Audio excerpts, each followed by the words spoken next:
कुछ चीजें बचपन से अपनी तरफ खींचती थी मुझे। उन्हीं में से एक था समंदर। ऐसा लगता था जैसे वो मेरे लिए है और मैं उसके लिए।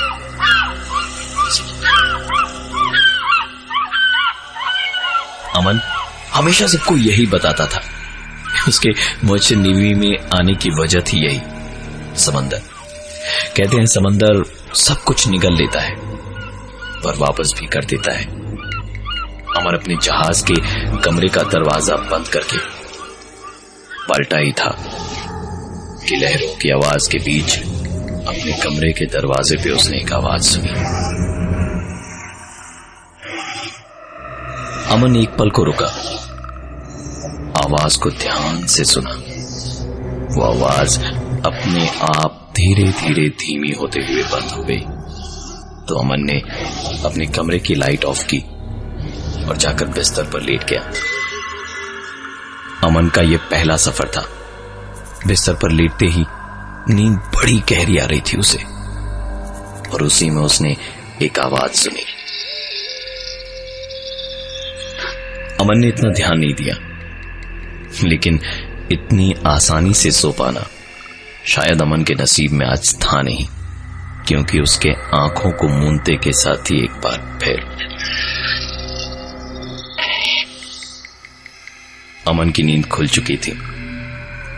वो उठा, आंखें मलते हुए उसने लाइट जलाई, कमरे में इधर उधर देखा। उसके अलावा उस कमरे में वहां और कोई नहीं था। दरवाजा खोलकर उसने बाहर भी झांका तो वहां भी कोई नहीं था। दरवाजा बंद करके सोचा कि शायद पहली बार इस तरह के सफर में निकला है, इसलिए ये सारी चीजें उसके साथ हो रही हैं। मुस्कुराते हुए वापस बेड पे लेटने गया तो देखा पैरों के ठीक पास कुछ पड़ा हुआ था। ध्यान से देखा तो एक मरीनर्स कॉइन था, एक सिक्का जो हर सफर या वॉयज के पहले शिप पे हर किसी को दिया जाता है और जिस पर सफर की शुरुआत और मंजिल लिखी होती है।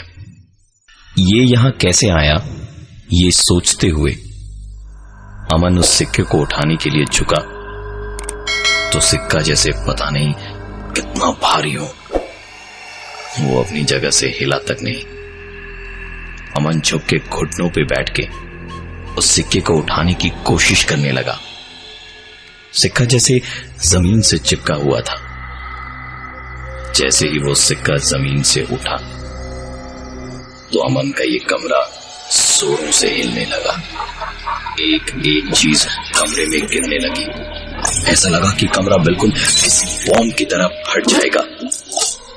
और सिक्का जहां पड़ा था वहां हुए छेद से पानी तेजी से कमरे में भरने लगा।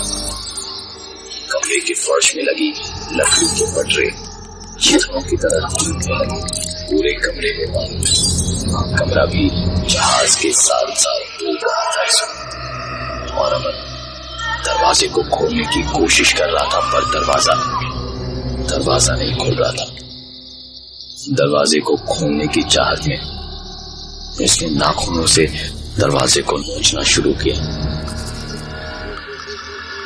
कमरे में भरते हुए पानी की आवाज के बीच सिर्फ हाँफते और फूलती सांसों की आवाज आ रही थी। पानी का लेवल धीरे धीरे बढ़ता जा रहा था। किधर भी जा रहा था। जोर से हाँफता हुआ, पसीने से भीगा हुआ अमन अपनी नींद से जागा था।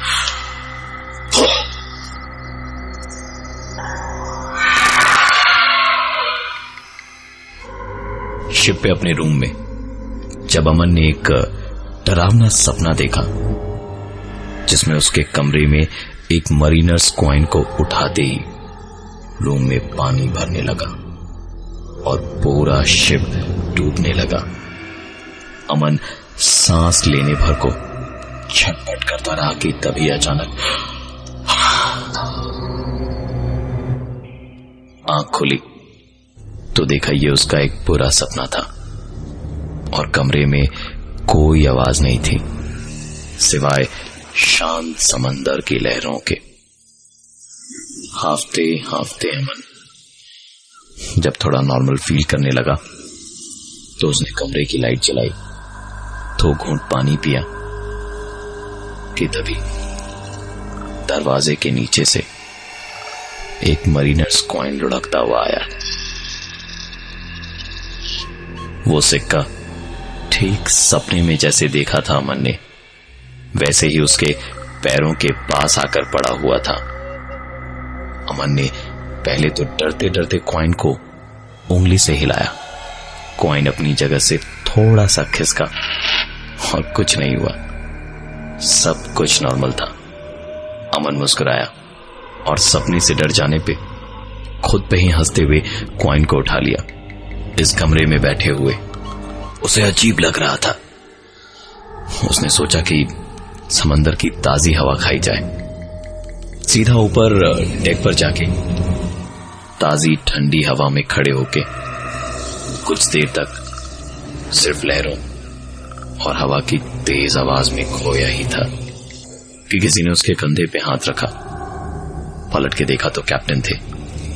सल्यूट किया तो कैप्टन ने पूछा, क्या हुआ अमन, एनी प्रॉब्लम?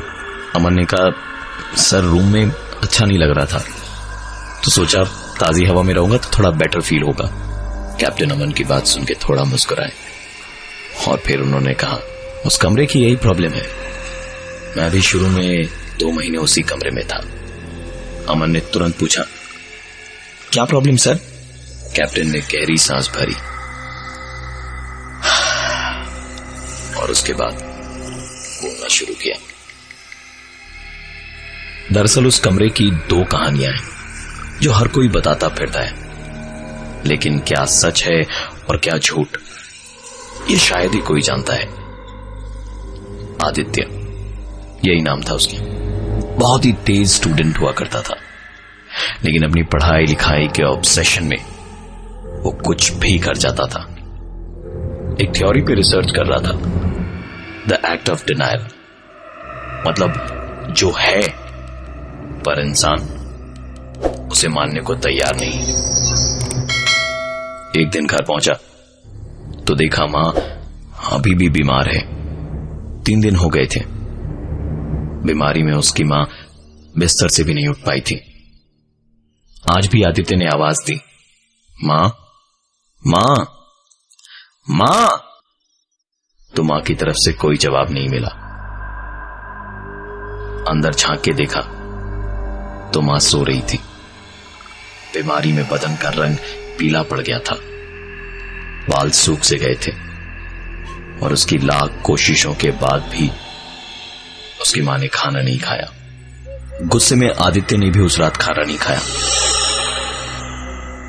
अगले दिन आसपास के 1-2 पड़ोसी आए और डोरबेल बार बार बजाने लगे।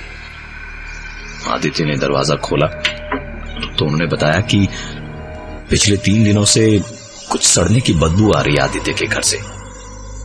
अंदर जाकर देखा तो आदित्य की मां करीबन 3-4 दिन पहले ही मर चुकी थी, पर वो मानने से इनकार कर रहा था कि उसकी मां मर चुकी है।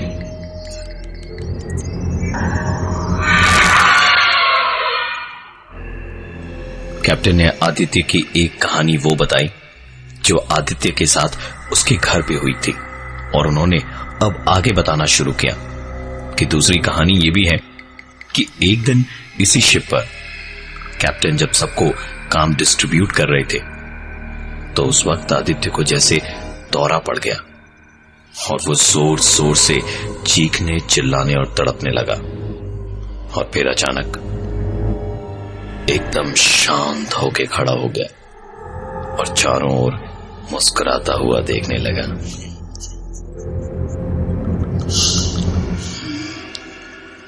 कैप्टन ने पूछा, ये क्या नाटक लगा रखा है तुमने? आदित्य का मुस्कुराता हुआ चेहरा एकदम से गंभीर हो गया और उसने कहा, He is possessed, Captain. He is possessed. Captain ने हंसते हुए कहा, बच्चे बहाना तो नया है, पर काम से बचने के लिए मैंने यहां बहुत नाटक देखे हैं, चुपचाप काम पे लग जाओ। इस बार आदित्य ने गुस्से में कहा, तुझे यकीन नहीं ना? कि ये पोसेस्ड है। तो ये देख, ये बोलकर आदित्य ने खुद ही अपना सर जहाज की दीवार पे जोर जोर से मारा और फिर दौड़ते हुए समुद्र में कूद गए। किसी तरह उसकी जान बचाकर उसे वापस शिप पे लाया गया और फिर उसके हाथ पांव बांधकर उसी कमरे में बंद करके रखा गया।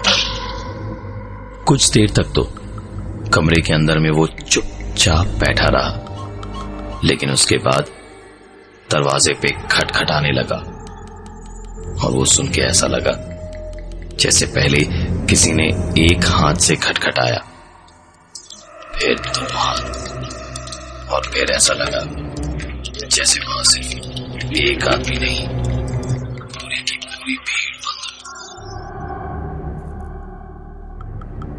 ऐसे ही शोर के बीच में दरवाजा खोला गया तो देखा आदित्य तो दरवाजे से बहुत दूर बैठा एक डायरी में कुछ लिख रहा था।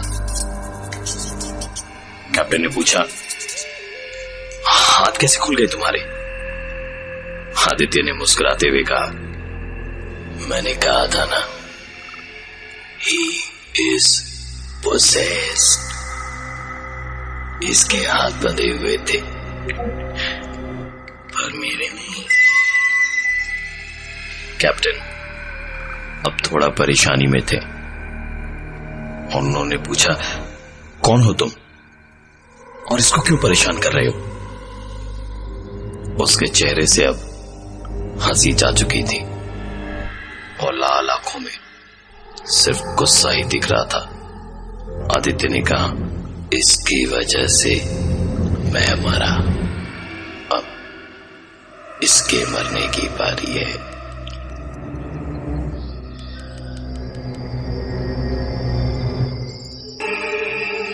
इतना कहकर आदित्य बेहोश हो गया।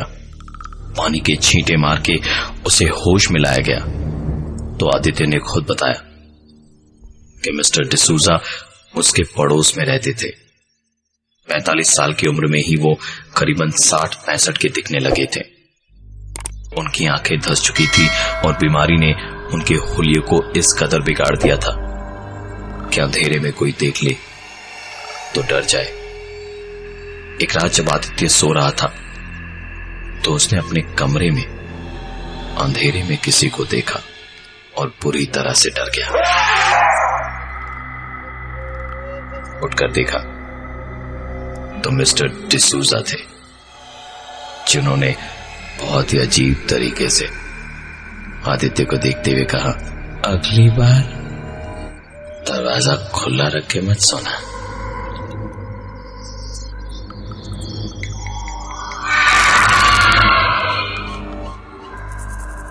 एक कहानी जो आदित्य से जुड़ी थी वो बताने के बाद एक दूसरी कहानी भी थी जो कैप्टन ने बतानी शुरू की कि कैसे मिस्टर डिसूजा जो उसके पड़ोसी थे उनकी दिमागी हालत खराब थी और कभी भी किसी के घर में घुस जाते। और एक दिन जब आदित्य के साथ ऐसा हुआ तो उसने पड़ोसियों को बताया और फिर सब ने मिलके उन्हें मेंटल असाइलम में भर्ती करवा दिया। क्योंकि मिस्टर डिसूजा अकेले रहते थे इसलिए उनके बचाव में कोई आगे नहीं आया। कैप्टन ने आगे बताया कि कुछ महीनों के बाद ही उस मेंटल असाइलम में मिस्टर डिसूजा की मौत हो गई थी। आदित्य की पोस्टिंग जब इस शिप पे हुई तो उसे वही कमरा मिला था जिसमें तुम रह रहे हो और उसने सबको कहा था कि रह रह के उसे मिस्टर डिसूजा दिखाई देते हैं। वो कभी उसे डेक पर दिखते तो कभी कॉरिडोर में तो कभी बेसमेंट में और आखिरी बार उसने उन्हें अपने कमरे में देखा था। और उसी दिन शाम को आदित्य की लाश उस कमरे में मिली थी।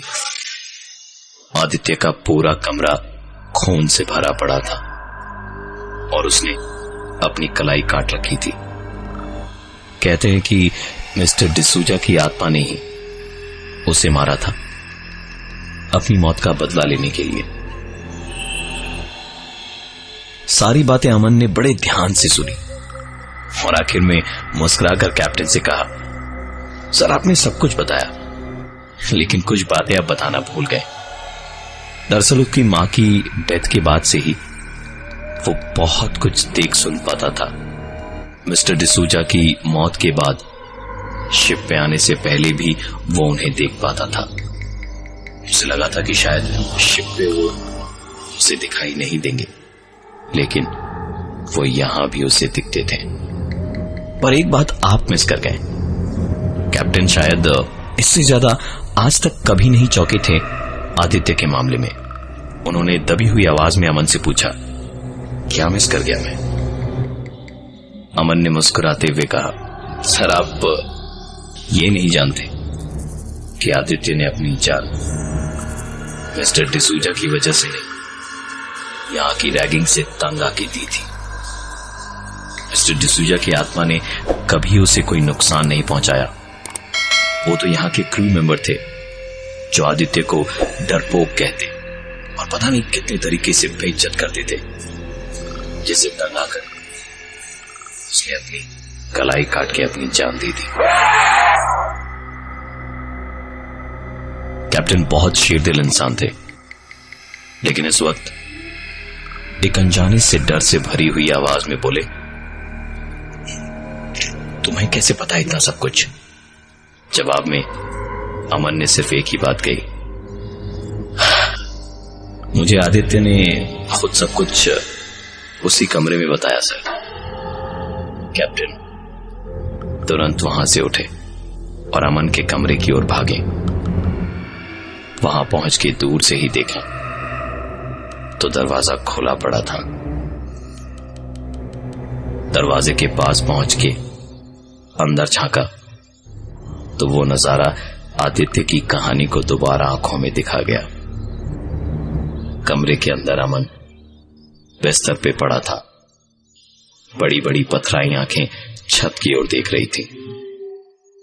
उसके बदन में जान नहीं थी। कमरे में चारों तरफ सिर्फ खून ही खून था और उसके हाथ की कलाई कटी हुई थी। उस दिन की घटना के बाद जहाज के उस कमरे को हमेशा हमेशा के लिए बंद कर दिया गया।